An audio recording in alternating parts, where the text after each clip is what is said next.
Set 21056, Taj Mahal, is a LEGO architecture set within the Landmark series sub-theme.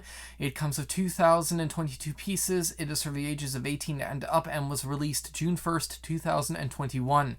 It retails in Canada for $169.99 Canadian, in the US for $119.99 US, in the UK for £104.99, and in the rest of Europe for €109.99 up to €119.99, with Finland being €129.95. So this is the biggest architecture set to ever be created. On the front of the box, you have a large picture of the set. Top left is Taj Mahal, Agra, India, which is where it is located. You have a LEGO logo bottom left. Below that is the architecture logo on a white LEGO piece mosaic background, and the set information is on the bottom right of that. On the back of the set, LEGO logo top left. You have a nice picture of a set from more of a head-on than at an angle. On the left side, it shows that you can take the roof off to get to the actual tomb of the couple that are buried there, because it's not, just a landmark, it's an actual tomb. Sort of top middle-ish right is the dimensions. So from one side to the other is 23 centimeters or 9 inches, and from the bottom to the very top of the spire of the center is 20 centimeters to 7.5 inches. On the very right, you have 3 pictures, one of the doored archways, another of just inside the Taj Mahal, and another looking down that little pond area directly at the building, and those are pictures from real life. One side of the set, vertical, has Taj Mahal, Agra, India, in a different language, because India is spelt slightly different. On the top, below that is where the components are made and distributed, and below that, near the bottom, is the warning that due to small parts, there's a potential choking hazard if children 0 to 3 consume them, so you gotta watch out. On the other side, which is also vertical, LEGO logos top of the set, and below that is a Taj Mahal for more sort of diagonal top-down sort of view. On the top, you have a LEGO logo top left. In the middle is a Taj Mahal sort of like this and looking directly down at the top. And the actual size indicator is a 1x3 white brick with arch in the middle. And the bottom of a set is a white mosaic background with the usual recycling, UPC, and trademarks information.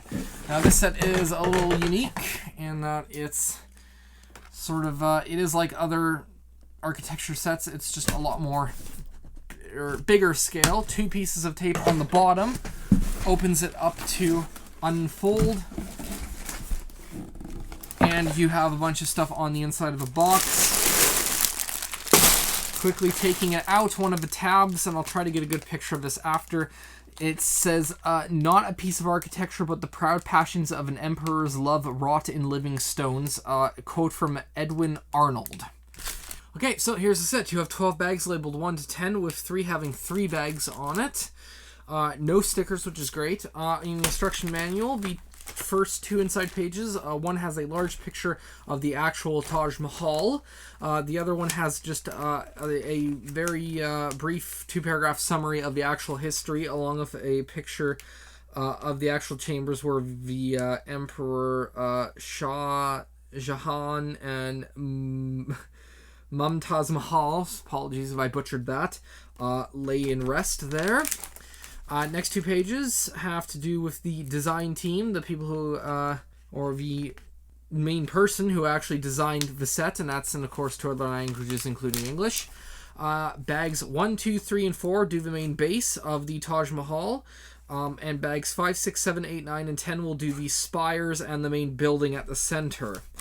The back page has a neat bit of LEGO Taj Mahal blending into a blueprint type design. The inside of that, there are 3 pages of parts. You have a feedback and win page, so you can enter your feedback on the LEGO site on the set that you've just built, telling them what you liked, didn't like, and what you thought that they could have done better or should have done instead, and you'll be entered in a chance to win a free LEGO set, which, a possible free LEGO set for pretty much just doing a survey. You should go for it. Next 2 pages are very beautifully well done. It is of what was the current lineup of architecture sets at the time of this release, which was actually about just a year ago, because it was last June that this came out. and it has all of them in various places, looking actually very nice.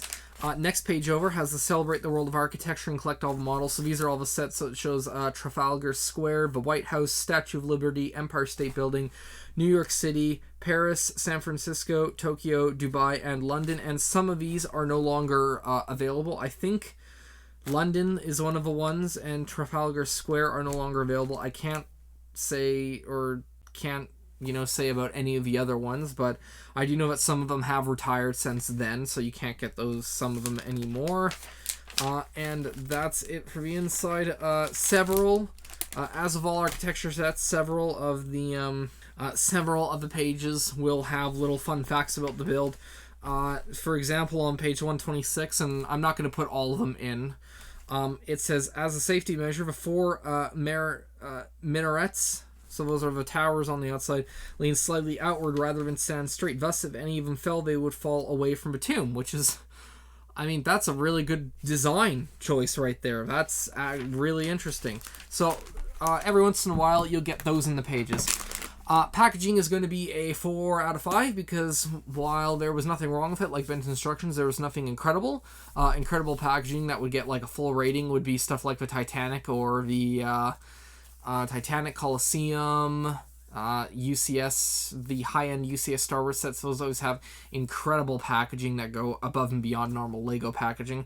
And while this was a little neat that it sort of folded out into a box, there's nothing really special about it, so it gets a 4 out of 5. It was average Lego packaging, just a tiny bit better, but not truly incredible. There are timestamps in the bottom of the description below if you want to skip to any part of the video, if you'd rather just see a review or, only watch the time-lapse.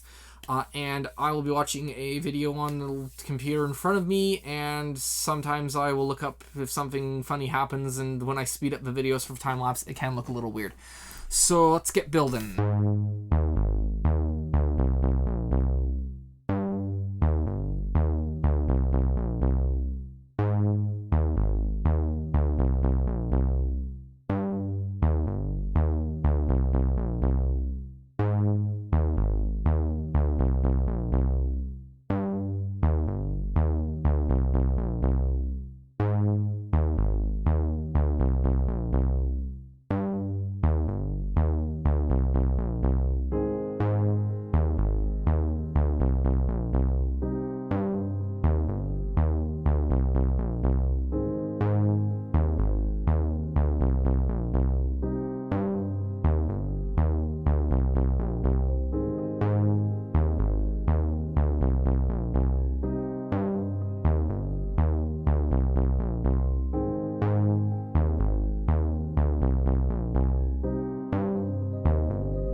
Okay, so here's the set. You get an orange brick separator.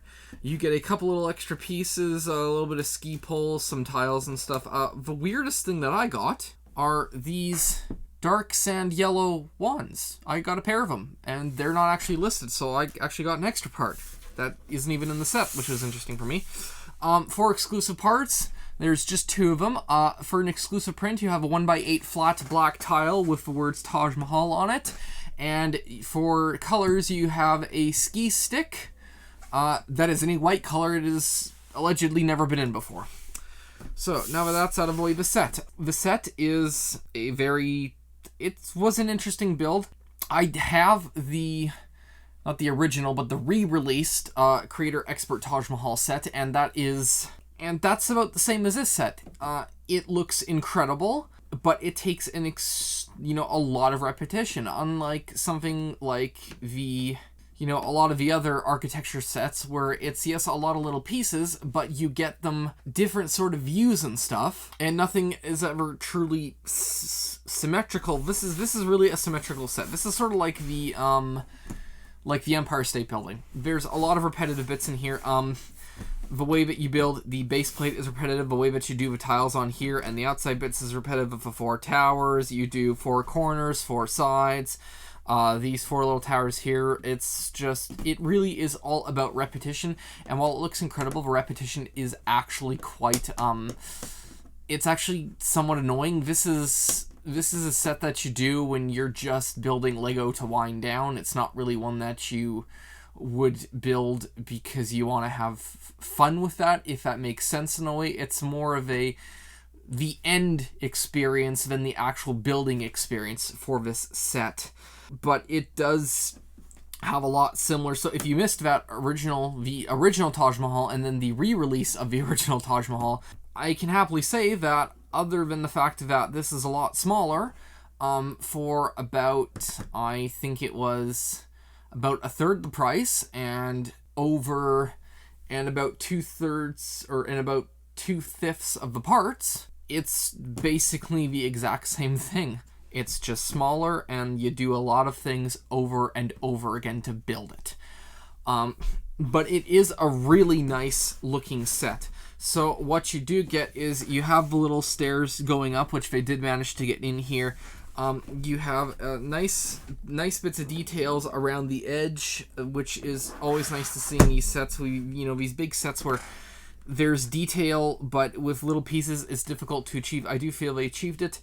So this center section comes off, and you actually get to see the tomb, or at least the main building that the tomb is in. And then you can take that out. So inside there is actual little ingot tiles to signify the tomb. And when you open it up, right in there, you can actually see the tombs right in the center there. So what it looks like it is that those are the actual burial place, and then there's another set in here that would be a sort of, the actual public viewing. For lack of a better word of that, if viewing a tomb is all interesting, which it can be, but it's sort of one of those weird things to think about. This is actually pretty difficult to position. For me, I have to actually use my fingernails just under the tiles to get it straight in there, because my fat fingers actually have quite some difficulty gripping that from around there. Just figured out a way, but it could take a little while for you to figure it out. But a little difficult to get in there because of a confined space. But they've done what they can when they designed this set, and all in all, I do like it. I like it mainly not for the building experience, but for the look of it. Even just looking on a shelf. Oh, that's weird. That's crooked. Why is that crooked? That's better. And just viewing it on a shelf, if you missed Taj Mahals, this is a pretty good experience, and this is, as far as I know, and I actually should probably just double check that. Okay, I was wrong earlier in the video. This is the second largest set. The first one was from 2011. It was the 21010 Robbie House, which had 2,276 pieces, so that's 254 pieces more than this set. But this is the second largest architecture set, so it does sort of have that going for it. For the build, I'm going to give the build a I'm going to give the build a 3. It was quite a good build. I liked the fact that there were little components and things that you'd never think of. For example, these little things having the droid arms to create a sort of, to create a support structure there for what would inevitably be a very delicate structure was nice. The way they did the dome, the way that they did some of the columns, or how they got some of the columns to fit, like, for example, these side columns, which are built using the sort of candlestick components right there, are... Man, that's annoying. Are put into place using just a droid arm. A single droid arm on top keeps those in place. And that was a bit of an interesting technique. And there's sort of all these little interesting techniques that you learn. The main reason this isn't getting anything higher than a 3 out of 5 in my books is because it is extremely repetitive. Once again, you build the base the same way. Basically everything but the front of this section is built the same way. All the tiling is done the same way. 4 sides, 4 corners, the roof, these 4 things, these 4 towers. It's extremely repetitive, and that's why build gets a 3, because while it was interesting to build, it's somewhat mind-numbing and boring to build, to be quite frank. The play, I'm going to give play a 0. This is an adult display set, and while I'm sure that there is some sort of destructive play, like some, a giant destroying the Taj Mahal,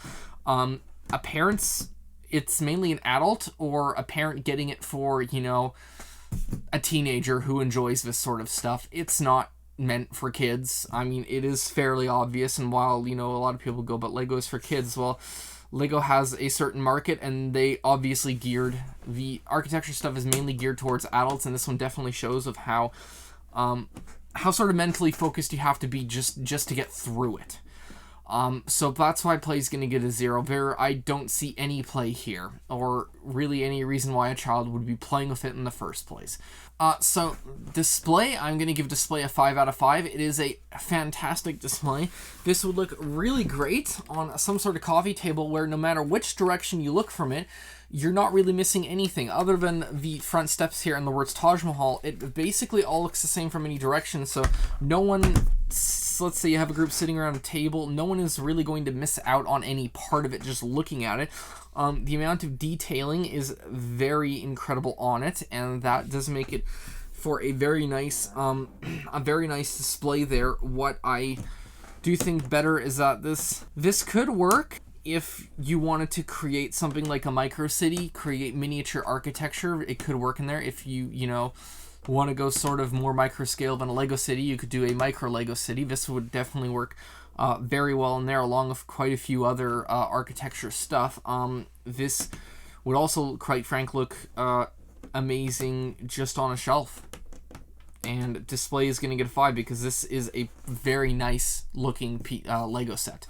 And the value for the piece price is either good or great.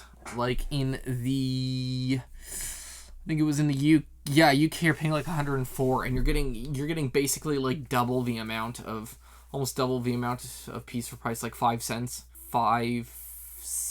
a piece, which is pretty fantastic. Usually you sort of go 10 cents a piece, and well, that's, as of recording this part, saw the article on the Lego group doing the price hike, so that's going to be very interesting.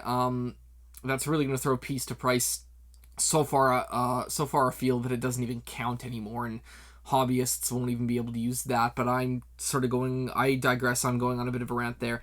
But piece for price is either fantastic or pretty good. The amount of pieces that you're getting, you could repurpose a lot of these pieces. Once again, you could use it in a miniature sort of Lego city that doesn't really have minifigures but just has buildings, and you could just buy it to sit on a shelf and look pretty. So I think I'm gonna give value a 4. There's a pretty good value in this. The only reason I'm taking it away is because part of the value is the building experience you're getting from it. All the pieces and all of the end result and how it builds sort of go into that. So value is going to be a 4. This is mainly for people who need to have every single architecture set that is out there. It is also for the people who missed out on the original Taj Mahals and sort of want that experience in Lego, or if they haven't built their own, this is a nice way to do it. And with that, I will see you all next time.